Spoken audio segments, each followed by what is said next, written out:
Alright, so we're going to start off with the BMW 1M. This car is a very fun little car. Definitely a very fun little car to drive, drift, to mess around with. Just a really fun little car. One of the things I did notice was that it was very good in some of these shorter corners.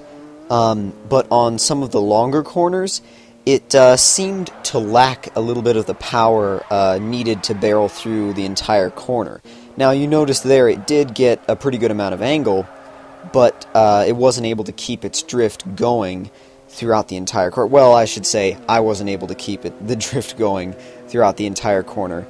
And it usually, with a car like this that has a little less power than some of the other cars, is what you want. What you want to do in order to make it drift well is you're going to need to carry more speed, carry more momentum into corners, because you're going to be doing a little bit more of a momentum drift rather than a power drift, if you know what I mean. Heading up the hill now. Coming right under the covered bridge.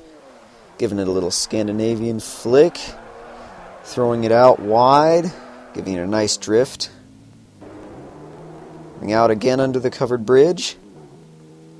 And over the line. Now we come to the Dodge Challenger SRT-8. Now, whereas the BMW had a little bit of a power lack, this certainly does not. You can definitely power drift this car. It definitely has enough power to power drift. The only thing I did notice about it was that it was a bit heavy. And I did expect that, being, it being an American muscle car, I expected it to be a bit heavy. But you see, it does do a pretty good job of maintaining its drifts. By no means is it an extremely easy car to drift, but it is sort of a fun car to just throw around all over the place. And that's really what you do with this car. You don't really drift it, you throw it around. You throw it around like a giant football. This car is pure American muscle in pretty much every sense of those three words. And I do admit it does look pretty good drifting around these corners, because normally you see these kinds of cars at the drag strips mainly, but it definitely is good to see one in more of a drifting environment.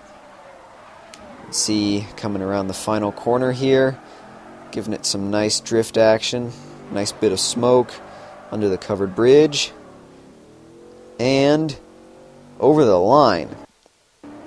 Now, something from Italy, the Maserati Granturismo S. Beautiful car, definitely beautiful car. Great engine sound, and definitely another fun car. The only thing I noticed with this car was it was a bit difficult to keep angle going in it. The car, the back end kept wanting to snap back into position and regain grip, and that's I'm not surprised. It being an Italian car, it's very grip focused, but nonetheless, it was still a fun car to use. I really like this car.